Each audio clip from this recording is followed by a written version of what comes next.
喺呢個瞬息萬變嘅世界，好多時我哋都覺得自己好渺小，好孤單。但你有冇諗過，原來有一位神，佢從來都冇放棄過你。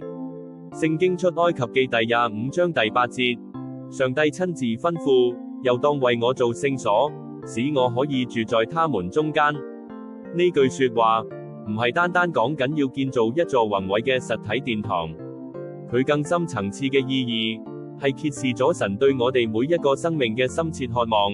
佢想喺你心裏，為自己建造一處安歇充滿愛嘅聖所，一個你專屬嘅避風港。呢個係一份超越時間同空間嘅愛，一個永恆嘅應許。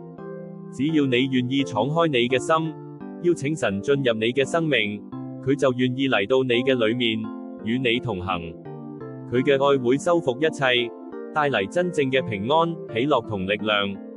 願我哋都能夠每日感受到呢份無價嘅同在。